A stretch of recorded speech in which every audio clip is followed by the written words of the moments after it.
Oh my gosh, my brain just isn't working. It's raining. So stupid. I was born in Russia.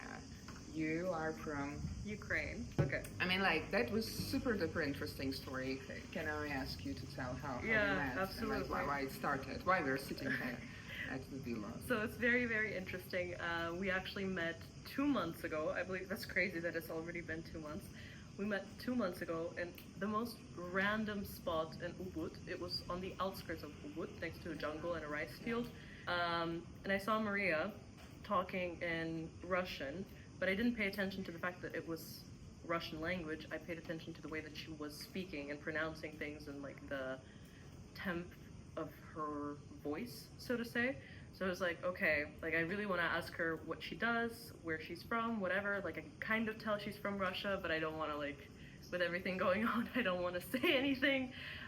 What if she doesn't react well or whatever? So that's how we met 2 months ago. And we started talking English, by Yeah, the way, yeah. And after only 20 minutes, Yeah, that's we true. just asked questions like, where are you from?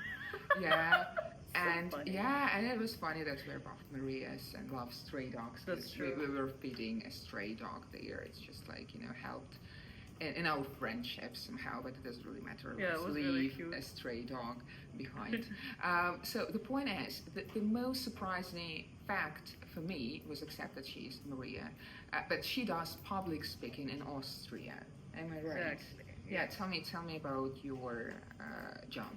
For the past 3 years, I've been finishing my degree in corporate communication, and prior to that, I have been teaching English for the longest time, so I could kind of practice public speaking and see how my students interact with me, how I interact with my students.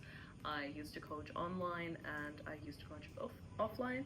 Do you know Skyeng? Of course. That's where I started. Don't tell me that. I did it 6 years ago. At that point, it was still okay. They were super kind, and I was earning more than other people. That is something I know for sure. And you were living in Ukraine. I was living in Ukraine at the time. Yeah, I was living in Ukraine, and I had my other offline teaching job, so it was really, really interesting. And the way I got into public speaking and helping people is through presentations that I used to hold in my university, because the main accent was based on how we speak, how we present our things. If we present it correctly, we pass. If we do not engage the audience, that's an automatic fail. So that kind of got me started. I understood that I have a passion for it, so to say, and I started coaching people doing that the past 2 years. That's great. So again, you started in Ukraine.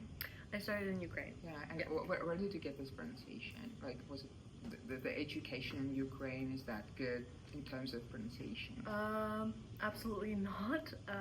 I had the privilege of going to international schools mostly, so I just adapted to what I was hearing around me, and it was very, very important for me early on, and for my parents as well, for me to get the right pronunciation in all languages that I speak. So I did. How many languages do you speak? I speak 4 languages fluently, 1 semi-fluent. Yeah, so Russian, Ukrainian, English, German. So that's interesting. It's interesting to see how I can adapt to different situations, different scenarios, and adapt the language and the way I pronounce things to the person that's speaking close to me. Okay, good. So later, after Ukraine, after the education that you got there, you moved to Austria, or? Okay, so that's actually an interesting story, because I didn't move to Austria right away. I lived in the UK for some time. When I was 8 years old, for 2-3 months, I think, and I went back to Ukraine. That's just because we wanted to do an exchange, kind of, and just see if my English will get better. Spoiler alert, it did not. But British English is a little bit different, and it was hard for me to comprehend what they were saying. Sure.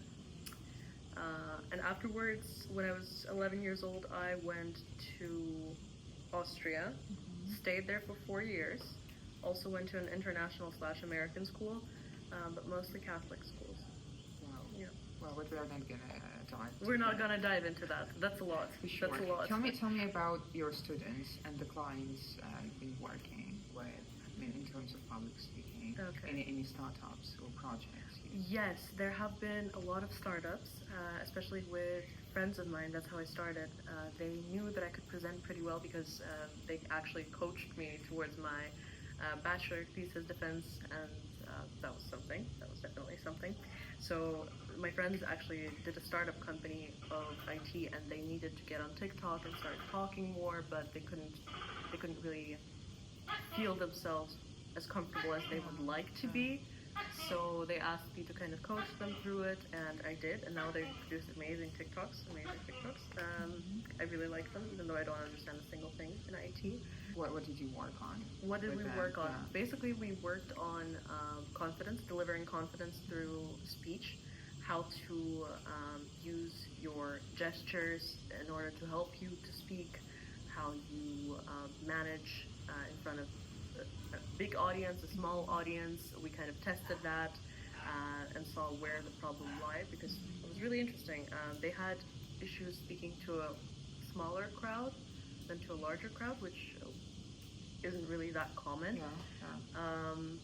But yeah, and they were Austrian. And then my next client was from Belgium. Also just met him randomly over a coffee in Vienna, and we started talking about how he's starting this new thing. He needs to talk a lot, but he doesn't really like to talk a lot. He was also autistic, so that was a problem. And we just came up with a solution that he will write out things that he would like to convey, like the emotion behind it. And then we kind of practiced through it. It took us 3 to 4 months, but he is actually coming back in a couple months to see if we can work further on it. Exactly. Okay, the first question. Yeah. Because I'm fascinated to hear about the differences and kind of working with different nationalities. I think our clients, like mostly I work with Slavic people and I help them. Yeah, there are some Spanish and Turkish people I work with, but that's it. Tell me about the difference among different nationalities that you have experienced with. Different nationalities. Yeah, Working with. is there a difference, or every human is pretty similar in terms of public speaking? I honestly think that everyone is very similar. I can't really base it off of where they come from, because I had clients from Ukraine, I had clients from Russia, I have a lot of international friends, international clients, and at the end of the day, there are some cultural differences, but mostly there are personal and personality similarities amongst all of the people that come my way. And I wouldn't say that there is a big difference between coaching that or the other person. Maybe the pronunciation, because for Slavic people, the English barrier is a little bit stronger, more thick. I love your tolerant way of saying that's a bit stronger. That's a very nice tolerant way, I think. Yeah. But that's basically how it is for all Slavic people, or every Russian speaker out there. It's always been like that. So I think it's harder to work with our people than it is to work with internationals, actually. Yeah, for sure. And that's the thing about the mentality. Yeah. You know, they're kind of more open, and even their body language, their gestures are free. You know, like yeah. So the psychological aspect is stronger with Slavic countries, I suppose. And I guess that comes from educational system or something like that. But tell me, because you're saying that all people are pretty similar. Your personal tips, if the person wants to get better public speaking, what would you recommend? Okay, that's a very good question. Honestly, what helped me is to not think about it at all.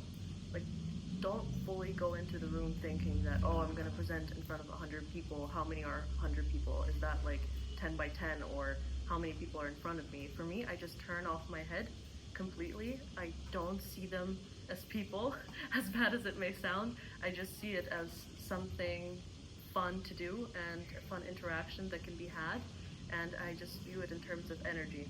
When you walk into the room, you bring your energy with you. So I would just say to turn off your head, not think too much about it. I know it sounds too easy, but just try not thinking about it. Try thinking that you're not actually going to be presenting in front of 100 people or 1,000 people. Just think of it as if you're talking about something that truly fascinates you and you just want to share it with your best friend. Something that you've discovered along the way, some insights that you've had, and mostly that's going to help you out. Okay, so we can say that just have fun and switch your mind into the game mode. I think it's hard to say have fun, especially if people are very afraid of doing it. It's hard to have fun doing something you're afraid of. But if you're saying, oh, it's just a game, just imagine it's just a game. It's just a game. I would say just don't take it seriously. I'd say just don't take it seriously, and I was about to say have fun, but in the beginning, just don't think about it. Yeah, don't think about it. That's so hard. I'm a person who is truly afraid of public speaking. Even now, after all my experience, I feel these patterns in my body that just, usually they start working even without my thinking. Just like, that's a habit after some maybe traumas or whatever that I used to experience before. So for me, it's very hard to switch off my brain. It never works. But I always focus on people. So I stopped thinking about myself and like, how do I look, or what do I have to talk about, and like what kind of fruitful info or some knowledge I can present. So I just think about giving. And when you switch your attention to the giving thing, you don't have time, or your body starts working differently. That's true, 100%. Yeah, so because for me, it doesn't really work, even gaming, because I take it too seriously, my perfectionist things, that's very hard. So, but for your clients, was it easy for them to switch up the head? Mostly people who come to me, they either have ADHD, which is interesting, because so do I, or they try to kind of start living in the moment in order to turn off their head later on, and breathing in. Breathing out, that's what I was saying. Like any techniques. What are you doing? The techniques. Yeah. Breathing techniques depends. If you talk about the professional aspect, we're gonna survive here, even under the rain. Even under the rain. What was the question? Yeah, techniques like breathing. Breath. Yeah. Yes and no. If they're do? nervous in front of people, or they're very scared to give the speech, then obviously we need to calm down their heartbeat and we need to do the techniques. Exactly. It helps me a lot, like breathing. It really does. That's my Really island. does. It helps you like stay grounded and reduce the anxiety. For me, it's mostly like breathing in through the nose to the full speed, to the full capacity. Holding it in for a good 10 seconds. If you can't, do 5. And then releasing it, but not through the mouth, but rather through the nose. And kind of just repeat that until your heartbeat steadies. That is in case you are having issues, you're scared shitless about it. Can we swear on this? Yeah. Okay, great. I was like, why are we looking at that? Okay, I'm like...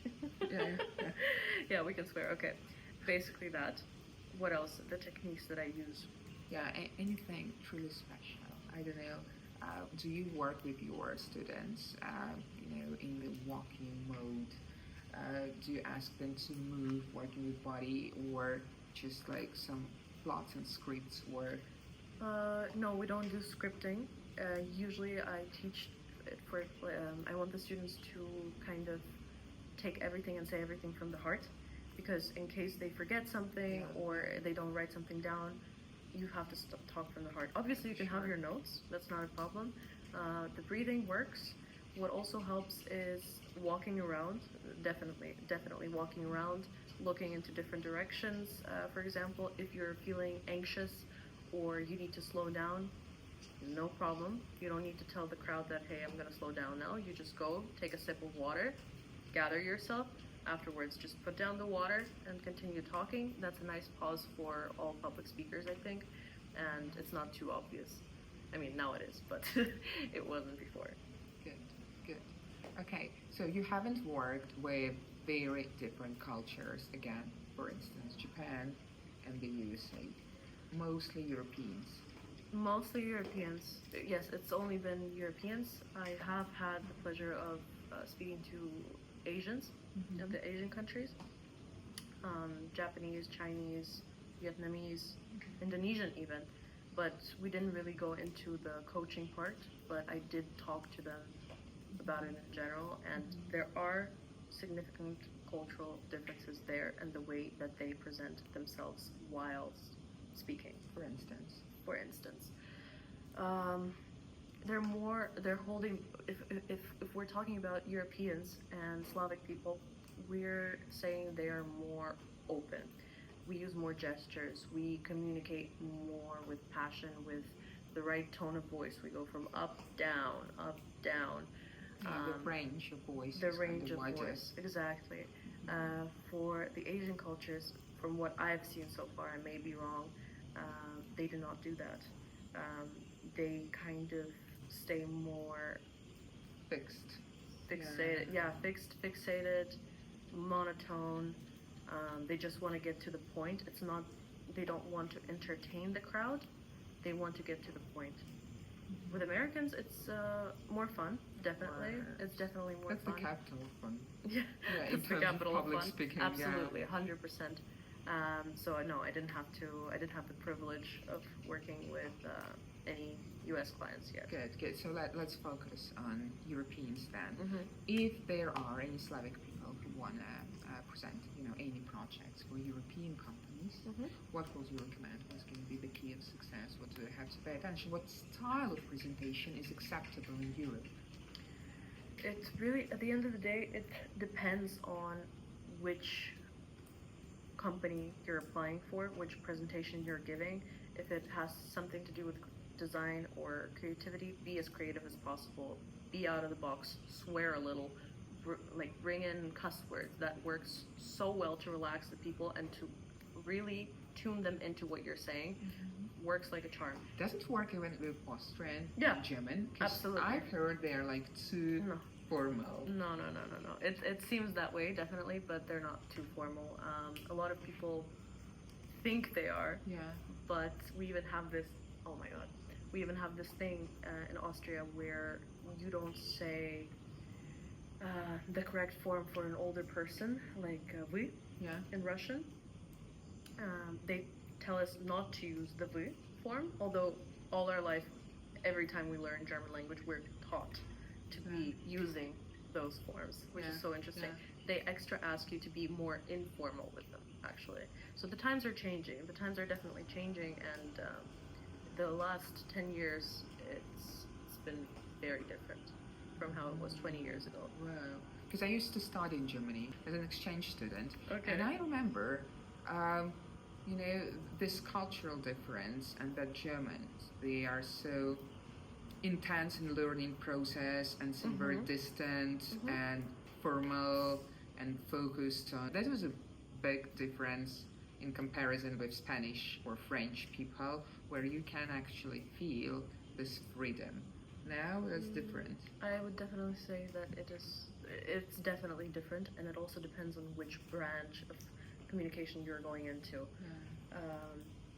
It used to be the way that you're describing it, but I think right now everyone's trying to be a little more informal. Life is getting a lot more serious. There's so many things happening in the world that they're just trying to take things easy.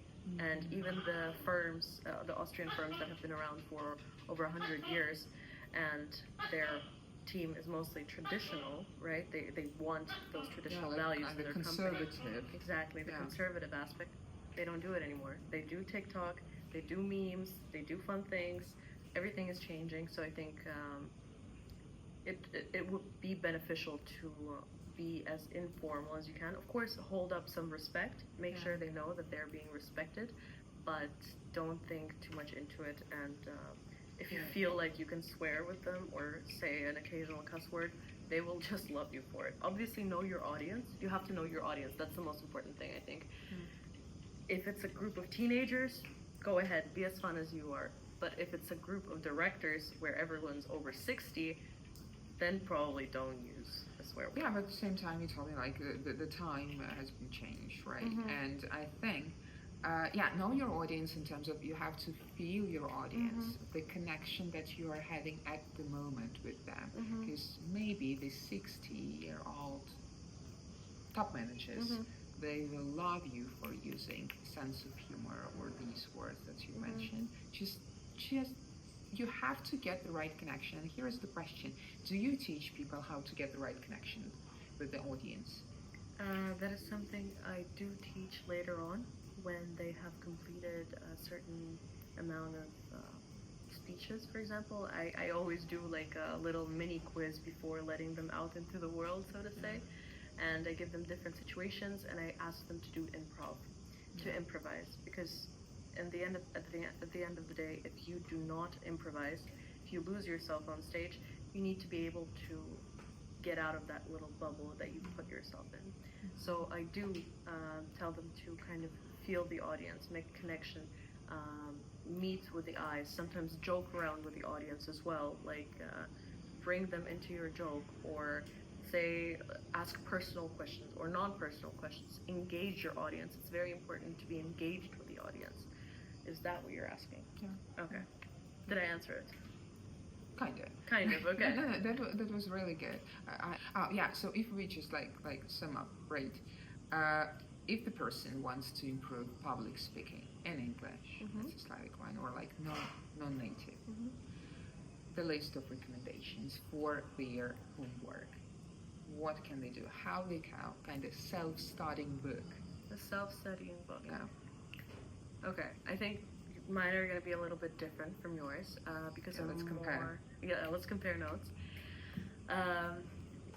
For me, it's mostly about being spontaneous because that's how I am in general. So I also tell the people to not take things seriously. Don't think too much into it. Always, always, always try to make eye contact with the audience. Not all people, but some people in the audience. Use your gestures, communicate clearly, don't talk too fast. Those are my top 5, but I think I'm forgetting something, so in case you want to tell me what yours are, I might add to. Yeah, just let's provide let's provide some main guidelines, exercise so they can achieve these things that you've mentioned. Okay, the form of exercise. Yeah, I would say put up a phone.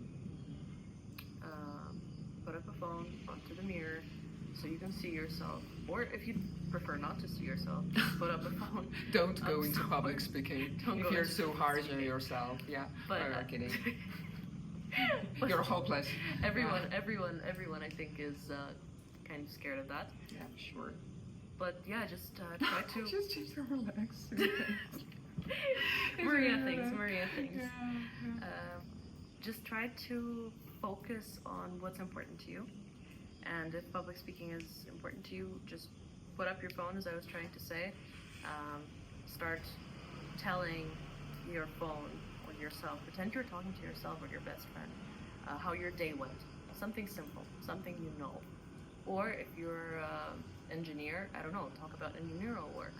No problem. Talk about something that you know for at least 5 minutes. Then look back and see what you could have improved. Do it again. That would be my top recommendation for now. It works. It definitely works. I totally agree on that. My recommendations, first and foremost, you have to do some breath work. For instance, when you're breathing in fully, starting with your tummy, going to your chest, you feel like you're a balloon, and breathe out very slowly. For instance, it can take you a minute to breathe out, like tss. You can even make the sound tss. And you have to repeat like 6 cycles like this. You will understand that your brain started to work clearly, and it's easier, like you just got some calm, you're calmer. That's the first thing that you have to do if you're hitting up the stage, or there is a performance, or even a Zoom call, or even the exercise with a mobile phone. You can compare just without it, without breath work, and with it. Just look how your face changed, how your shoulders are down after it, right? And yeah, if you're working with the mobile phone or with any cameras, try to record some videos while you're sitting and try to walk, try to stand up and look how your gestures work as well. And one more thing, yeah, read more. Yeah, Reading more. Reading, that's the thing. And repetitive listening or shadowing. Why I'm saying that? Because we all have these patterns of speaking behavior. And if you don't allow yourself, your brain, to accept some new patterns of structures, of sentences, you're going to be very repetitive. You're going to be very repetitive. And you'll be kind of more cramped in the situations when it's easier for you to get lost, or the unpredictable question Q&A section, etc. Just 1 month of reading, like every day, 15, 20 minutes in English. That's very important. And in a month, you will feel like, oh, your sentence structures has been changed. And I also would recommend to shadow some of the videos on YouTube. I wanted to say like some of the great public speakers, but no, just like some native speakers that you really enjoy listening to. Like you like their way of delivery, you like their voice, their intonation. Because mostly, if we are talking about Slavic people, they all have problems with intonation. Because in Russian language, we don't go up, we don't go out, down, sorry. We just are very flat, very comprehensive way of talking. You know that? And yeah, we are talking about the different range of speaking. Yeah. So try to train your ears, and sometimes they can go up. You know, they're very excited. And when they present something and they want to persuade people, they go down. Train your ears. There are many videos on YouTube about pitches, yeah, and the range of voice. Just use it, and you're gonna be okay, even without tutors like us. You're gonna be better for sure, just using this tips. You see, those are really, really good, but I just realized something. You are mostly based on Slavic people coaching. I mostly work with native speakers. So for me, it's more of teaching confidence, kind of getting them in the mood, having fun, or being really spontaneous, or turning my brain off. For us, ours are a little bit different, the recommendations, because it depends on who our target audience is, right? So for you, it's more of people who are learning English and they need to be presenting in English. So it's kind of a challenge. It's not even the public speaking itself. For me, it's mostly just the challenge being public speaking. Yeah, for sure. And usually I teach the same thing about confidence, but you can't get to the, you can get to the confidence level. And you can speak from your heart, from the bottom of your heart, but you're gonna sound a little bit scary without other stuff that you have to. And being in this flow, oh my gosh, that's so much work, when you're working on your body, on your confidence, on the inner connection. So people can feel that that's exactly you who are talking, that you are fascinated with your project. That's true. That's definitely important. But I guess it's a bit easier when your level of English is higher. Or you, like, if we're talking about Europe, and especially Northern Europe, their English level is so good. It's incredible. Yeah, really that's incredible. So good. They That's don't have their native to. tongue. Almost. They don't have to waste their time on this like pitching and ranging and all the stuff. Absolutely. And that's easier. With Slavic countries, we have to take it into consideration because it's never been taught. It's not taught. And it's totally okay if you feel like you're worse than Europeans. We are just different. I mean, like in terms of speaking, because even like movies, they're not translated. They're not. No, at they're the not. cinemas. So I mean, like just Yeah, because mostly when I record this video, I talk to non-native speakers, to Slavic people. And almost all of my students, we have to accomplish these tasks first before. Oh, I mean, like working on confidence, it can be in tandem of this, like It will be built up. yeah, on the scales. But still, do what we are talking about. A great recording, this exercise. You can find a lot of exercise on YouTube, and yeah, you will definitely be better. Like 100%, I'm sure. Yeah, absolutely. Especially with this coach, I think you'd be great. And honestly, all your tips, I think they are so good. And now it's getting dark. Thank God we are done. We are over. Because tomorrow I'm heading to New Zealand, and it's our last chance to talk. After 2 months. Yeah, after 2 months, finally, like the last moment, we are doing that. But everything worked out. We hope so. Like at least one person will watch it, except our moms or whatever. So thank you, and wishing you luck in all the accomplishment of public speaking for yourself. Absolutely. Have fun, guys, and thank you for tuning in. I hope that was recorded.